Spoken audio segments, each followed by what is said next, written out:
The night I found out my husband had moved our daughter's entire college fund into an account under his mother's name, he didn't even try to deny it. He just stared at me across our kitchen island like I was the one being unreasonable, like I'd interrupted something important by crying. I had his laptop open because mine had died mid-bill pay, and I typed 529 into the search bar only to make sure the auto-pay went through, and there it was, a confirmation email, then another, then a neat little chain of messages between him and his mom where she wrote, "Good. Now it's protected." And he replied, "She can't touch it now." Protected from who? From me.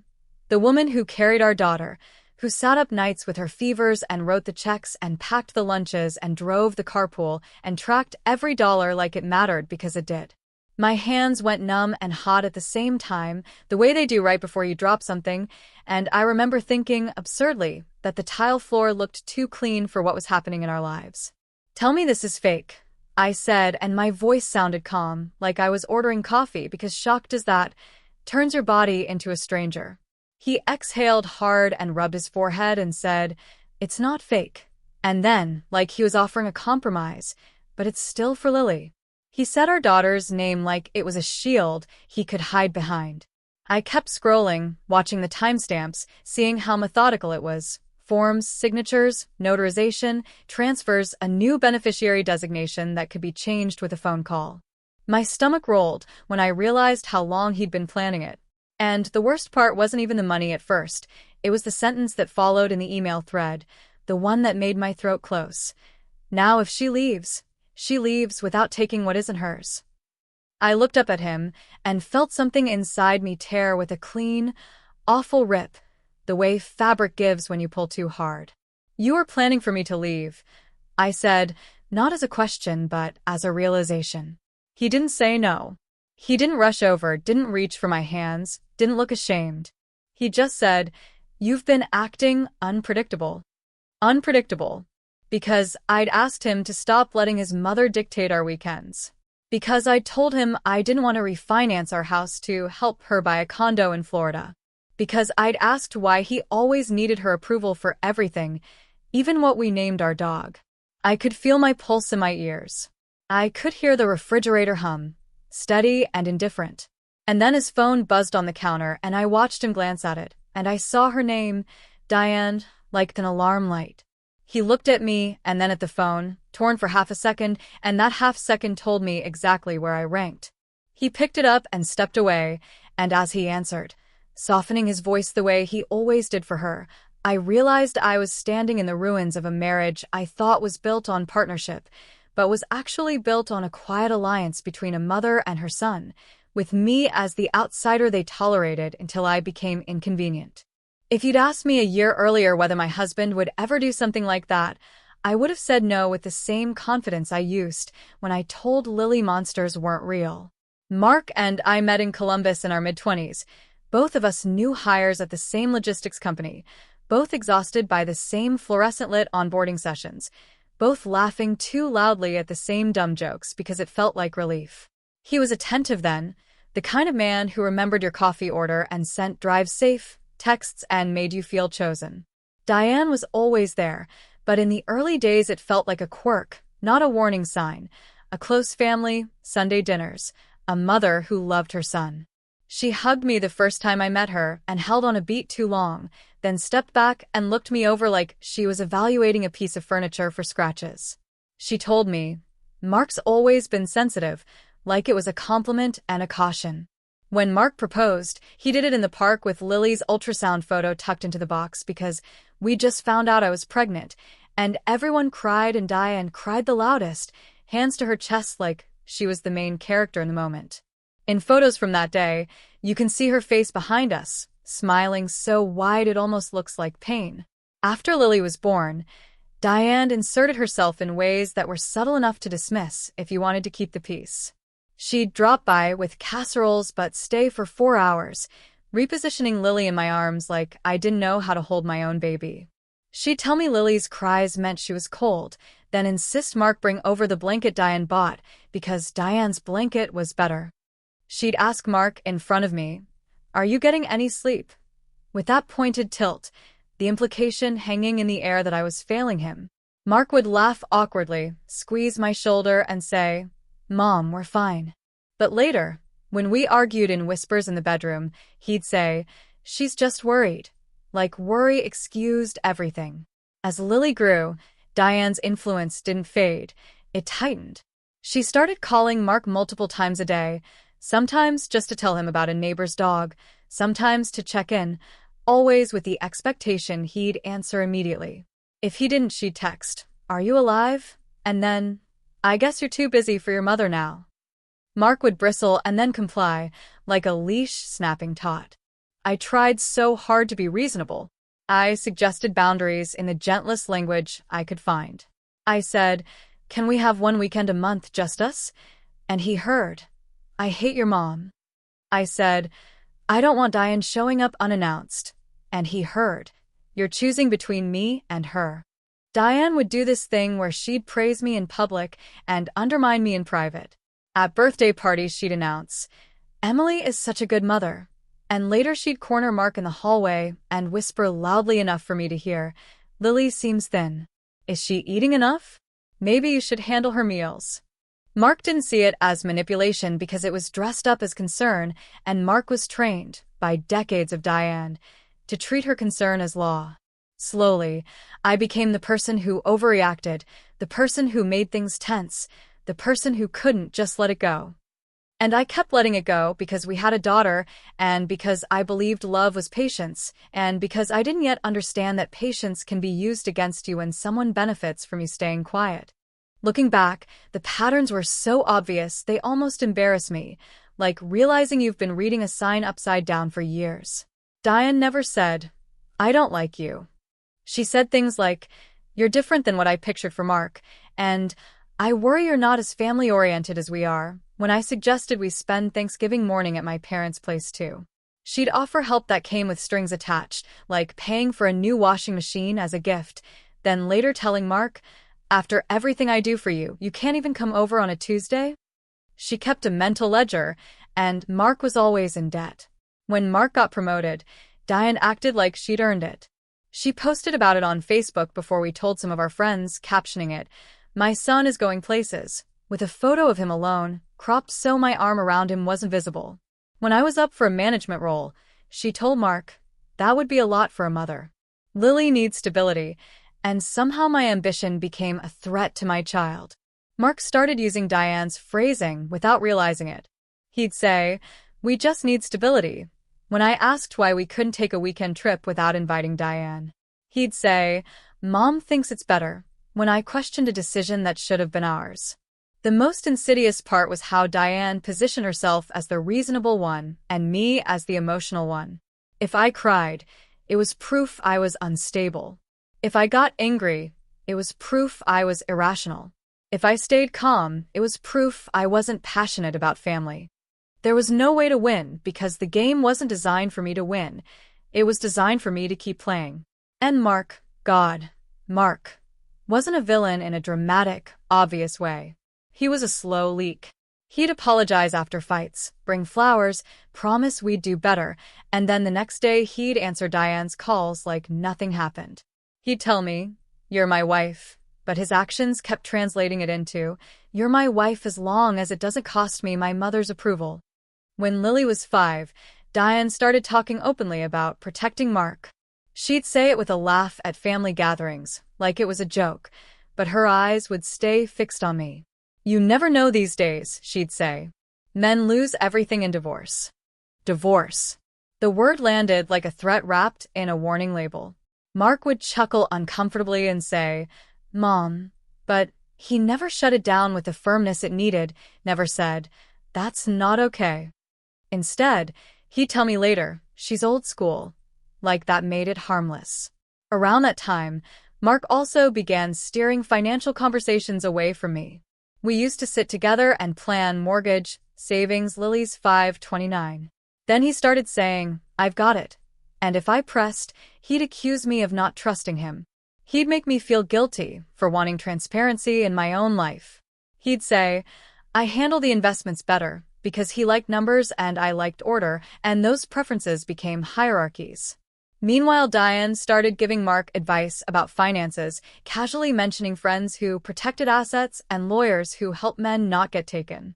It was like watching someone plant seeds in your yard and then act surprised when you're upset about the weeds. I tried counseling. Mark went twice and then said the therapist was biased because she suggested boundaries with Diane. I suggested a different therapist. He said, "Why are you so obsessed with my mom?" I wasn't obsessed. I was terrified of being erased in my own marriage, and I didn't yet have the words for it. The first major crack, the one I can point to as the beginning of the end, was Lily's 7th birthday party. We rented a small indoor trampoline park in suburban Columbus, invited her classmates, did the whole chaotic, sticky socks thing. I'd made a photo board of Lily growing up, little snapshots from her first day of preschool, her missing tooth grin, her messy icing face. I was proud of it in that quiet mom way, like proof that love accumulates into something tangible. Diane arrived early, as she always did, carrying a giant gift bag and an energy that sucked up oxygen. She hugged Lily, then immediately started directing the setup like she owned the place. "The cake should go over there," she said, waving at a table I'd already arranged. "Those balloons look cheap," she said under her breath, then louder. "Don't worry, I brought extras." Mark floated beside her like a compliant shadow. I was already tense, trying to keep it together because Lily was excited, and I didn't want my stress to stain her day. Halfway through the party, while kids were shrieking and the staff was calling names for pizza slices, Diane tapped a spoon against her cup, like she had an announcement to make. Mark looked at her, startled, but she smiled and said, "I just want to say something." Everyone turned, some parents glancing up from their phones. Diane put a hand on Mark's arm, then looked around and said, "I'm so grateful Mark has kept this family together. He works so hard, and he's such a devoted father. Lily is lucky her dad is so steady." The words were syrupy, but the subtext was acid. Mark is the pillar, and I am what? The problem he endures? I felt heat crawl up my neck. I waited for Mark to correct it, to say, "Emily does so much," to include me. He didn't. He just smiled, embarrassed but pleased, like a kid being praised in front of the class. Then Diane turned slightly toward me and added, "And of course, Emily tries her best." Tries. Her best. Like I was a volunteer. Some parents clapped politely. I stood there with a paper plate in my hands, hearing the blood in my ears, and I realized Diane had humiliated me in front of strangers at my daughter's party, and my husband let her. That night, after we cleaned up and Lily fell asleep clutching a stuffed unicorn, I confronted Mark in the kitchen, the same kitchen that would later become the scene of the 529 betrayal. I said, "Why didn't you say anything?" He sighed like I was exhausting.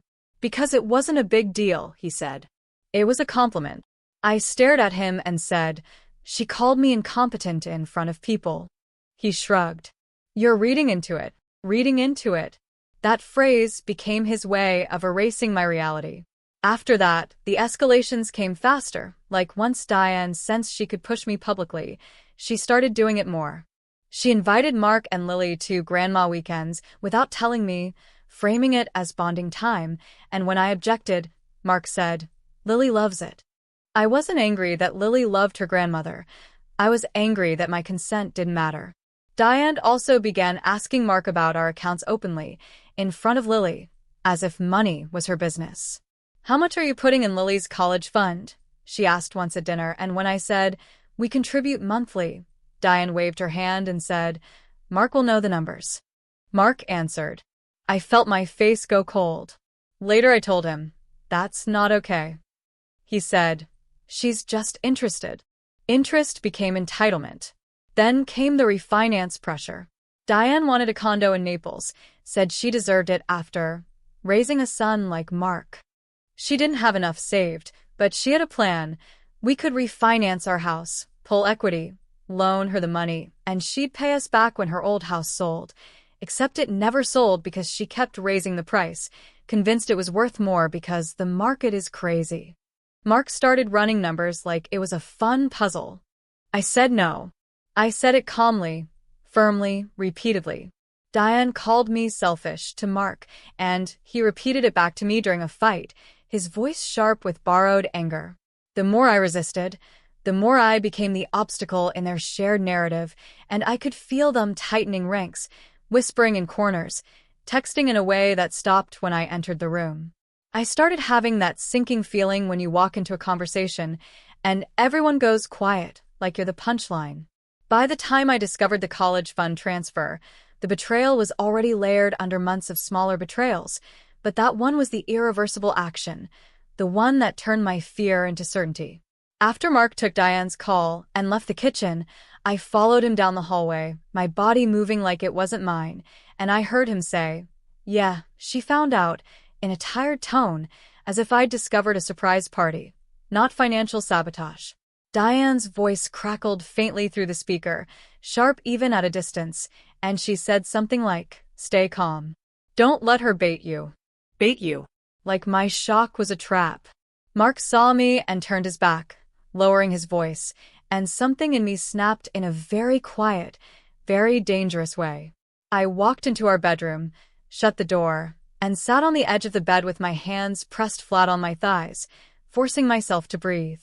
Then I did what I should have done months earlier. I started gathering information. I pulled our tax returns, bank statements, the original 529 paperwork, anything that proved my contributions. Because yes, I contributed. We'd set it up when Lily was born, and every month I transferred money from my paycheck, sometimes more when I could, because I wanted Lily to have options I didn't have. I grew up in Dayton with parents who loved me but were always one emergency away from drowning. I put myself through community college and then finished my degree online while working. The 529 wasn't just savings. It was my promise to my daughter that she wouldn't have to beg for a future. Mark knew that. Diane knew that. That's why they targeted it. The next day, Diane showed up at our house uninvited. Of course she did. She walked in without knocking, carrying an envelope like she was delivering legal papers. "Emily," she said, "too sweet. Let's not be dramatic." I remember staring at her coat, a beige wool thing that looked expensive, and thinking how she always dressed like she was going to court. Mark hovered behind her, eyes darting, torn between embarrassment and loyalty. Diane sat at my dining table, and slid the envelope toward me. "This is for your peace of mind," she said. Inside was a printed agreement, stating that the funds would be used for Lily's education and that Diane would oversee disbursements to ensure proper use. Proper use. As if I'd use Lily's college money to buy a jet ski. As if Diane was the guardian of morality. My hands shook as I read it, not because I was scared of her, but because I was realizing how far they'd gone. Diane leaned forward and said, "Mark needs protection. You're emotional. Women get unpredictable when they're unhappy." She said it like she was discussing the weather. I looked at Mark and said, "Did you tell her I'm unpredictable?" Mark didn't meet my eyes. He said, "I just told her you've been stressed." The translation was clear. He'd fed her a narrative where I was unstable, and she'd used it to justify stripping me of control over my own child's future. I told Diane, "You're not overseeing anything." Diane's smile tightened. "Then you leave us no choice," she said. "We'll do it the hard way." The hard way turned out to be social warfare. Within a week, Mark's family had heard a version of events where I was threatening divorce and trying to take Lily away and demanding money. His sister unfriended me on Facebook. An aunt texted Mark, not me, saying, "Keep records. Men need to protect themselves." Diane started showing up to Lily's school events and positioning herself next to Mark, excluding me with subtle body language, like she was auditioning for my role. At Lily's winter concert, Diane handed Mark a camera and said loudly, "Make sure you get Lily. Emily might forget." Parents turned to look. I felt my cheeks burn, but I stayed seated, hands clenched, because Lily was on stage singing with her classmates, and I refused to let Diane pull my focus away from my child. That's the thing about manipulation. It counts on your decency. It counts on you not making a scene because you care about the people around you, because you don't want to be that person. Diane used my restraint as a weapon, pushing me in public because she knew I'd swallow it to protect Lily's peace, and every time I swallowed it, she learned she could push harder. The emotional climax didn't happen in some dramatic courtroom or a screaming match in the street. It happened in my kitchen on a Tuesday evening, with Lily upstairs doing homework and Mark sitting across from me with a stack of papers Diane's lawyer had drafted. He slid them toward me like he was presenting a business proposal. "Mom thinks we should do a post-nuptial," he said, avoiding my eyes. The word landed like a slap. "A post-nuptial," I repeated, incredulous. "Because your mom thinks I'm going to rob you?" Mark flinched. "It's not like that." But it was exactly like that. The papers were dense, full of clauses about separate property and marital waste, about restricting my access to certain accounts, about designating Diane as trustee over Lily's education fund for administrative stability. Administrative stability. I laughed once, a short, sharp sound that surprised even me, because there are moments when absurdity is the only thing your brain can grab onto to avoid collapsing. Then I stopped laughing and felt tears press behind my eyes, hot and humiliating. "So this is who you are," I said quietly.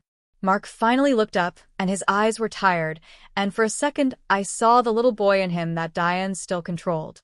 "I'm trying to keep things from getting ugly," he said. I stared at him and asked, "Ugly for who?" He didn't answer. That's when I did the thing I'd been afraid to do. I stopped negotiating for my own dignity.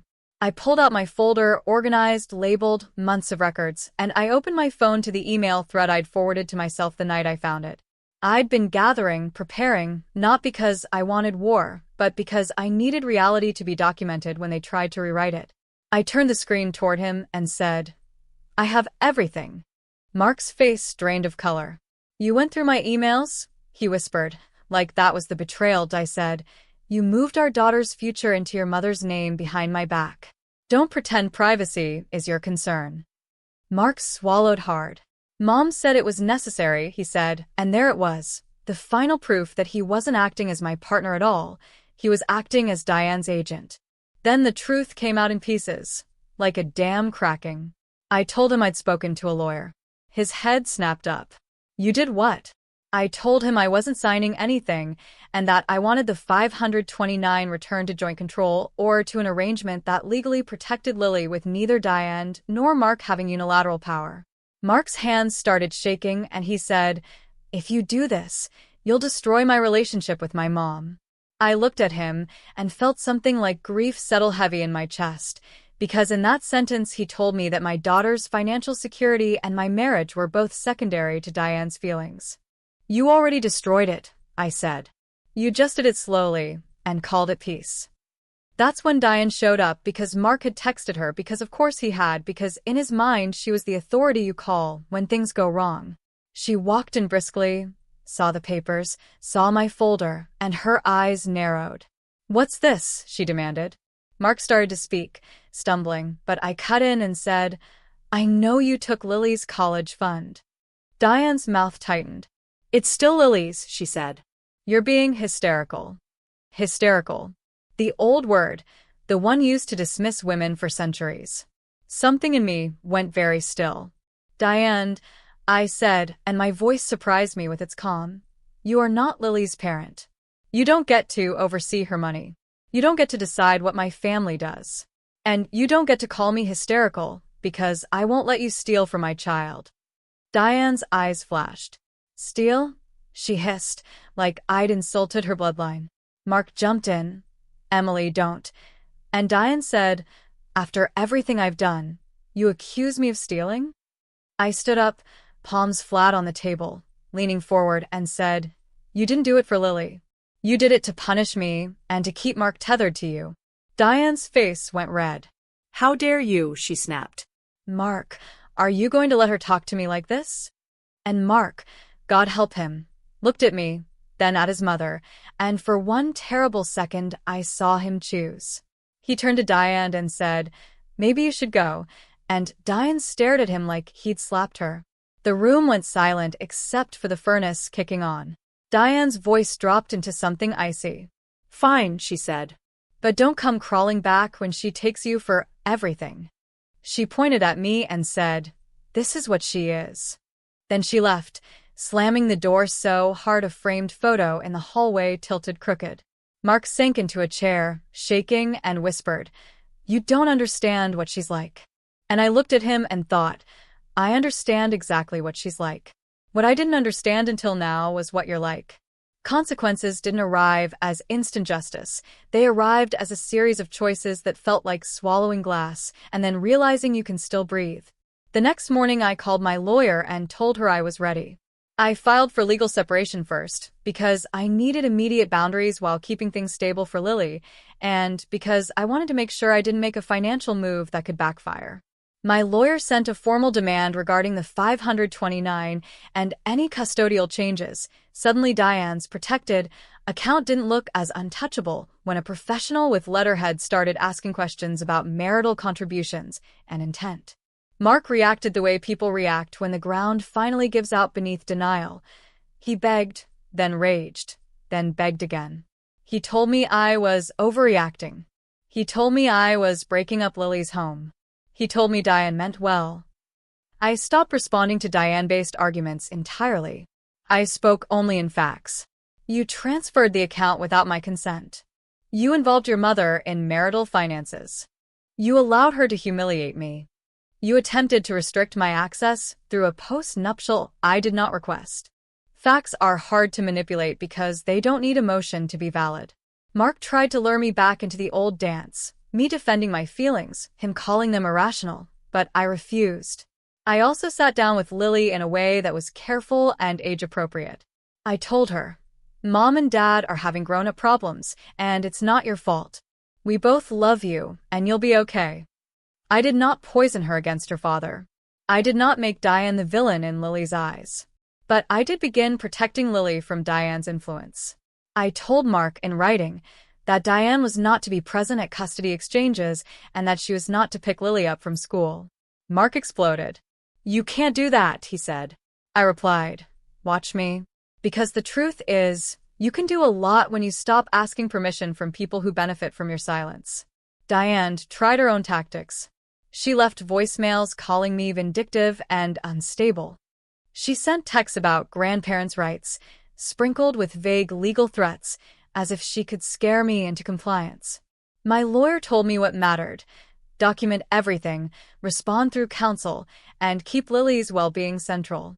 When we finally got into mediation, Diane insisted on attending. The mediator said no. Diane tried to sit in the parking lot. Mark went out to talk to her and came back pale, like he'd just been reprimanded. For the first time, I saw him experience what it was like when Diane's control met a boundary that wouldn't bend. And yes, I felt a flicker of satisfaction, but mostly I felt sad, because it confirmed something I'd suspected. Mark had chosen Diane not because I was unlovable, but because Diane had trained him to fear her displeasure more than he valued anyone else's trust. The 529 issue resolved through a formal agreement.